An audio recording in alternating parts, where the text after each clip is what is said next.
ओम शांति। 13 जनवरी 2024 की साकार मुरली सुनते। आज की मुरली है विशेष तौर पर बाबा अपनी रिस्पॉन्सिबिलिटी हमको समझा रहे, साथ ही बच्चों की उन्नति के लिए आज महत्वपूर्ण शिक्षाएं मिली हैं। स्वचिंतन, पढ़ाई का महत्व, नई दुनिया और पुरानी दुनिया की विनाश और स्थापना का रहस्य, साथ ही होली हंस की विशेषताएं, बाबा के बहुत मधुर महावाक्य गुह्य गति को लिए हुए होते। उस गुह्यता को कैच करने के लिए हमें कुछ तैयारी करनी होती है, और वो तैयारी है अपनी स्मृतियों को उजागर करना। मूल स्मृतियां जो बाबा ने दिलाई हैं, मैं कौन हूँ, मुझे पढ़ाने वाला कौन है, क्यों पढ़ा रहे हैं। चलिए याद दिलाएंगे अपने को, कौन हूँ मैं। परमात्मा रचना, ज्योति बिंदु आत्मा हूँ। ये देह प्रकृति की रचना है जिसमें मैं प्रवेश हूँ। ज्योति बिंदु सितारा 84वें जन्म में हूँ, और अब चक्र पूरा होता है और इस नाटक का मुझ आत्मा का रचयिता स्वयं परमात्मा इस चक्र की पुनरावृत्ति कराते हैं। उसके लिए वो स्वयं अवतरित होते हैं। मेरी अंतर की आंख देखती है उन्हें, जो दूर ब्रह्मलोक में जगमगाते हैं। सूर्य चांद सितारों से पार का लोक, शांत लाल प्रकाश उसमें जगमगाते शांति सागर, ज्ञान सिंधु अपना धाम छोड़ नीचे ग्लोब की ओर उतरते हैं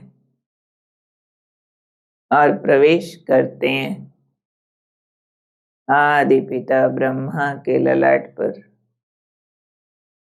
और उनके सामने पवित्रता के मार्ग पर अग्रसर होने वाले हम बच्चे उपस्थित हैं, जो बाबा की दिव्य वाणी सुनते हैं। ब्रह्मा मुख से शिव बाबा बोले, मीठे बच्चे मनुष्य शरीर की उन्नति का प्रबंध रचते हैं। आत्मा की उन्नति व चढ़ती कला का साधन बाप बतलाते हैं। ये है बाप की रिस्पॉन्सिबिलिटी। तो भगवान की जिम्मेवारी है आत्मा की उन्नति करना, यानी इम्प्योर टू प्योर बनाना। बाकी सारी दुनिया में तो शरीरों की वेलबींग के लिए काम होता है। ये विशेष कर्तव्य है कि बाबा का। फिर आज बाबा हम बच्चों की उन्नति के लिए हमें कुछ उपाय समझा रहे हैं कि बच्चे अपनी उन्नति के लिए पहली बात, सदा याद की यात्रा पर रहो, क्योंकि याद से ही आत्मा की जंग निकलेगी। बाबा की याद एक यात्रा माफिक करते रहो, जिसमें चलते रहना होता है, रुकना नहीं है, अनवरत। क्योंकि ये आत्मा को पावन बनाने की विधि है। दूसरी बात ध्यान रखनी है कि कभी भी बीती बातों को याद नहीं करना और आगे के लिए कोई आश न रखो। ये हमारी neutral state of mind, non judgemental, जो हुआ अच्छा लगे, जो हो रहा है उस पर अटल विश्वास ये अच्छा ही होगा। इससे हमारी सोच का लेवल बहुत हाई चला जाता है, छोटी मोटी बातों में उलझते नहीं। फिर तीसरी बात बाबा ने समझाई, शरीर निर्वाह के लिए कर्म भले करो, लेकिन जो भी टाइम मिले वह वेस्ट नहीं करो, बाप की याद में सफल करो। तो चेक करना पड़ेगा, जो भी टाइम मिले हम सफल करते हैं बाबा की याद में या कुछ और बातों में लगा देते हैं। चौथी बात बाबा ने समझाई, कम से कम 8 घंटा ईश्वरीय सेवा करो तो तुम्हारी उन्नति होती रहेगी। हम आज इन चारों बातों को अंडरलाइन करते हैं कि सदा याद की यात्रा पर रहना है, आत्मा की जंक निकालनी है, बीती बातों को याद नहीं करना, आगे की आश नहीं रखनी, शरीर के कर्म करते भी टाइम वेस्ट ना करते हुए टाइम निकाल बाबा को याद करना है, और कम से कम 8 घंटा ईश्वरीय सेवा करनी है। जहाँ चाह होती है राहें निकल आती हैं, केवल दिल में सोचना है, जो बाबा कहते हैं वो करना है, रास्ते निकलने लगते हैं। अब चलिए आज के महावाक्यों से स्वचिंतन करें। स्व में आत्मा भ्रिकुटी में सबसे न्यारी रहती हूँ। अक्सर करके शरीर को रोग होते हैं, यहाँ भ्रिकुटी में नहीं होते। भल सिर में दर्द पड़ेगा, परंतु जो आत्मा का तख्त है वहाँ कोई तकलीफ नहीं होगी, क्योंकि उस तख्त पर आत्मा विराजमान है। फीलिंग ले लें। सर्जन लोग एक हार्ट निकाल दूसरा डालते, उनका आत्मा से कोई ताल्लुक नहीं। आत्मा तो ट्रांसप्लांट नहीं होती है ना, आत्मा तो भ्रुकुटी में रहती है, उनका ऑपरेशन आदि नहीं होता। आत्मा की उन्नति अथवा शांति देने वाला सर्जन तो एक परमात्मा ही है। आत्मा को शांति देना, उन्नति करना, ये उनकी रिस्पॉन्सिबिलिटी है। जब आत्मा की उन्नति हो तब आत्मा को हेल्थ वेल्थ मिले। शरीर को तो कितना भी करो उसमें कोई उन्नति नहीं होगी। शरीर की कुछ न कुछ खिटपिट होती रहती है।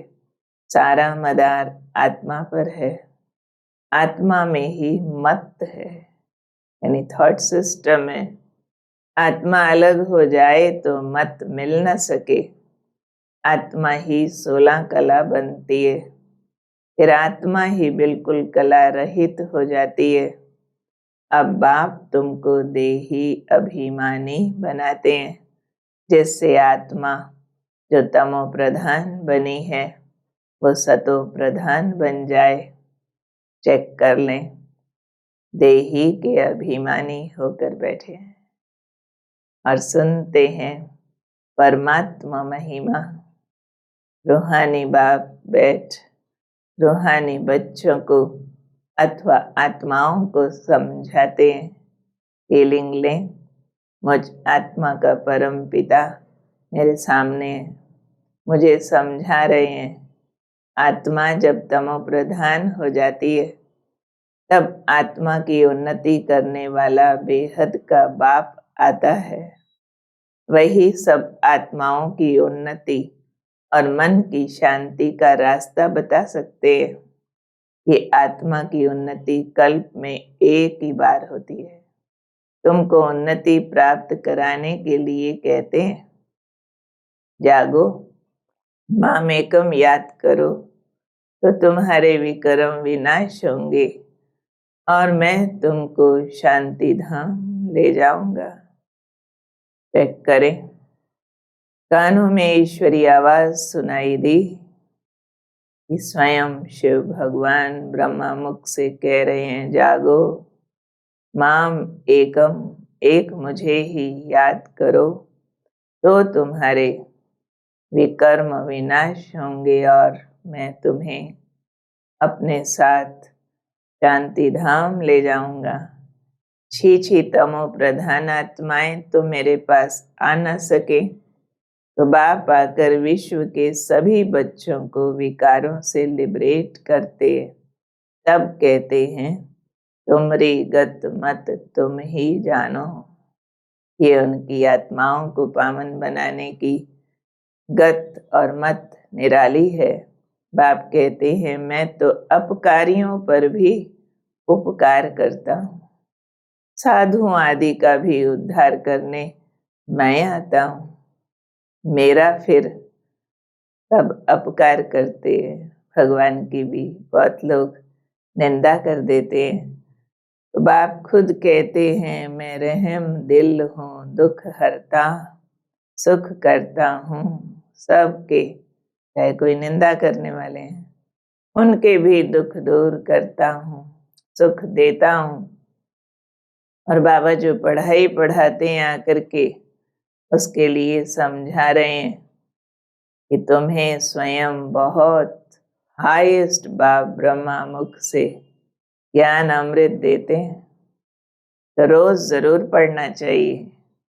यह अविनाशी बाप भी है, टीचर भी है, तो अपने को आत्मा समझ बहुत प्यार से बाप को याद करना है। ये आत्मा का परमात्मा के साथ रूहानी लव है जिससे आत्मा की उन्नति होती है। ये लव ही वंडरफुल कनेक्टिविटी है जिससे हम परमात्मा शक्तियां अंदर समाते हैं, उससे आत्मा पवित्र बनती है। अब इसके लिए क्या करो? बाबा ने कहा जैसे शिव बाबा का चित्र है उसमें किरणों पर 32 गुण लिखे हैं, तो बाबा गुणों का सागर है। अभी तुम भी बाप जैसा गुणवान बन रहे हो। उन 32 गुणों को याद करते हम बाबा की महिमा स्मरण करते रहें, खुद गुणवान बनते रहें, तो बहुत पुरुषार्थ करना चाहिए, टाइम वेस्ट नहीं करना चाहिए। फल खाओ पियो सब कुछ करो, सिर्फ बाबा के गुण गाओ, फोकस उधर हो। तो बाप कहते रात को फुर्सत बहुत मिलती है, तुम बहुत प्यार से बाप को याद करो। बेहद का बाप देखो कितना मीठा और कितना प्यारा है। ऊंचे ते ऊंचे बाप द्वारा सबकी उन्नति हो रही है, तो बाप समझाते भल सारा दिन सुनाओ, परंतु आत्मा की उन्नति का उपाय याद के सिवाय और कोई नहीं। तो बाप की याद सिवाय आत्मा की जंक निकल नहीं सकते। तो बाप बच्चों को रोज रोज समझाते हैं और बच्चे अपनी उन्नति करते हैं व नहीं वो खुद समझ सकते हैं। अब प्यारे बाबा हमें नई दुनिया की स्थापना और पुरानी दुनिया के विनाश का रहस्य समझा रहे हैं कि तुम बच्चे जानते हो ये सारी दुनिया बिल्कुल तमो प्रधान दुखी है। अनेक धर्म होने से बहुत अशांति हो गई है। भाषा के ऊपर कितना हंगामा करते हैं, लड़ाई भी लगती रहती है, फिर और जोर से भी लगेगी। कड़ी लड़ाई लगकर फिर बंद हो जाएगी। क्यों? बच्चों की तैयारी नहीं है अभी। राजाई स्थापन होने के लिए वो कर्मातीत अवस्था चाहिए। अवस्था आएगी तब ये पढ़ाई पूरी हो जाएगी। तो महत्वपूर्ण है पुरानी दुनिया के परिवर्तन के लिए हमारी अवस्था। फिर तुम अपने पुरुषार्थ अनुसार नई दुनिया में ट्रांसफर हो जाएंगे, ताकि ये दुनिया तो एक भंभोर हो गई है, यानी भूसे का ढेर। उसे जलने में कितनी देरी लगती है। मुख्य है हम तैयार हो जाएं, फिर विनाश तो फटाफट हो जाएगा। रक्त की नदियां बहेंगी, उसके बाद घी दूध की नदियां बहेंगी, हाहाकार के बाद जय जयकार हो जाएगी। यानी ये युग परिवर्तन का समय है और इस परिवर्तन के प्रोसेस को हमें एक्सेप्ट करना है। ऐसा ना हो अज्ञान नींद में सोए सोए खत्म हो जाए। ये स्वर्ग की स्थापना बड़ी युक्ति से होती है। स्वर्ग में फिर कोई दुख नहीं होगा, अर्थक्वेक आदि नहीं होंगे। वो है ही बेहद का शिवालय। फिर प्यारे बाबा आज कुछ बंधेली माताएं जो मिल नहीं सकती बाबा को पर याद बहुत करती हैं, उनके लिए कह रहे हैं, तुम माताएं सभी पदम पति भाग्यशाली बनती हो।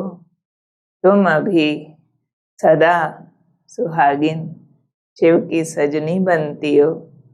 तुम माताओं द्वारा स्वर्ग का द्वार खुलता है।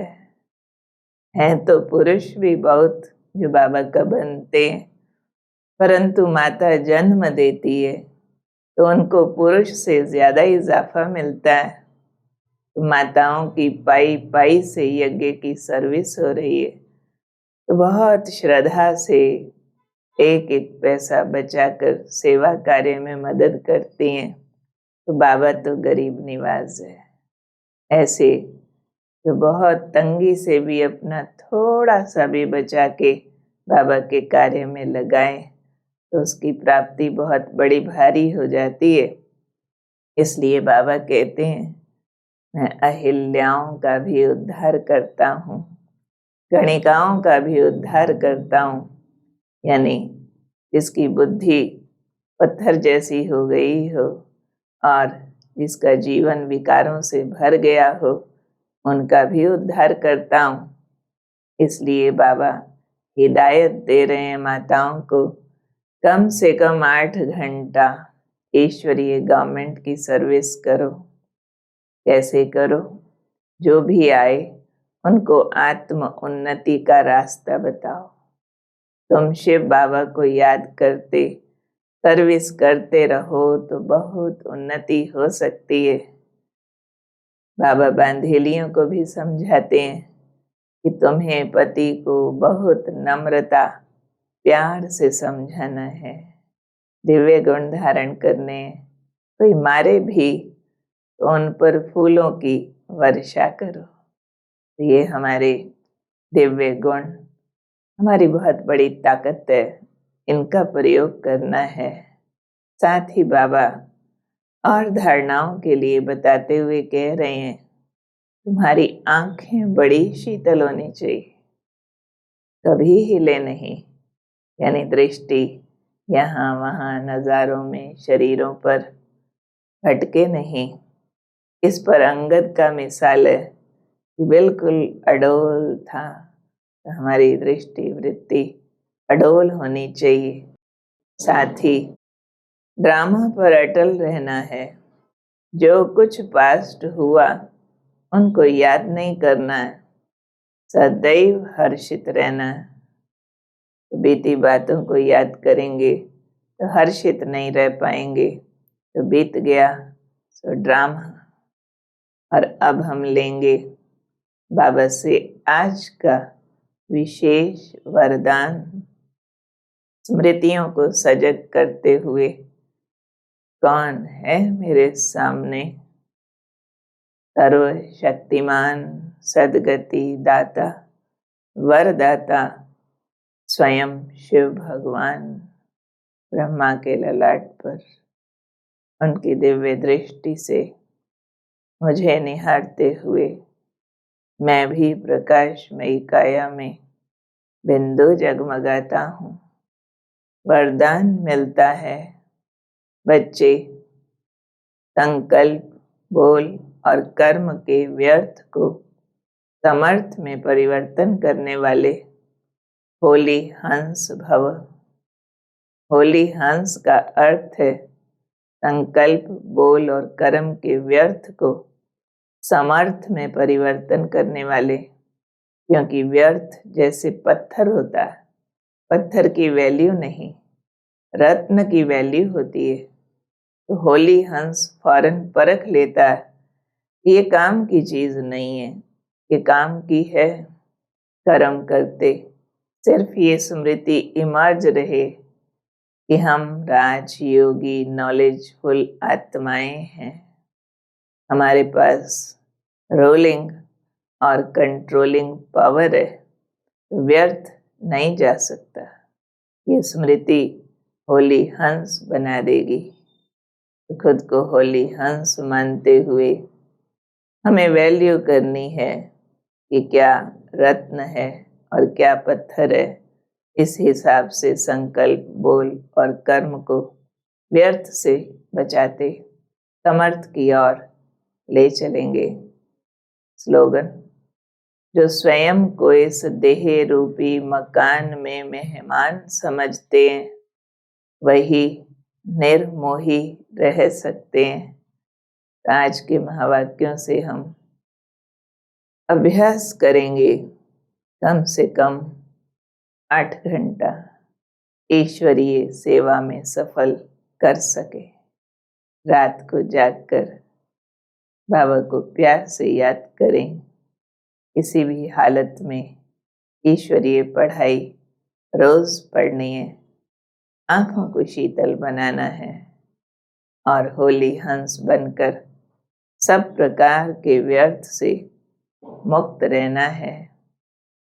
अव्यक्त इशारे अनुसार आज हम अभ्यास करेंगे। बीच बीच में संकल्पों के ट्रैफिक को रोककर 3 मिनट साइलेंस की प्रैक्टिस करें। चलते कार्यों को भी बीच में स्टॉप करके संकल्पों को स्टॉप करने का अभ्यास करें। चाहे 1 मिनट के लिए भी संकल्प और शरीर के चलते हुए कार्य को रोककर अपनी फरिश्ता स्थिति में स्थित हो जाएं। ओम शांति।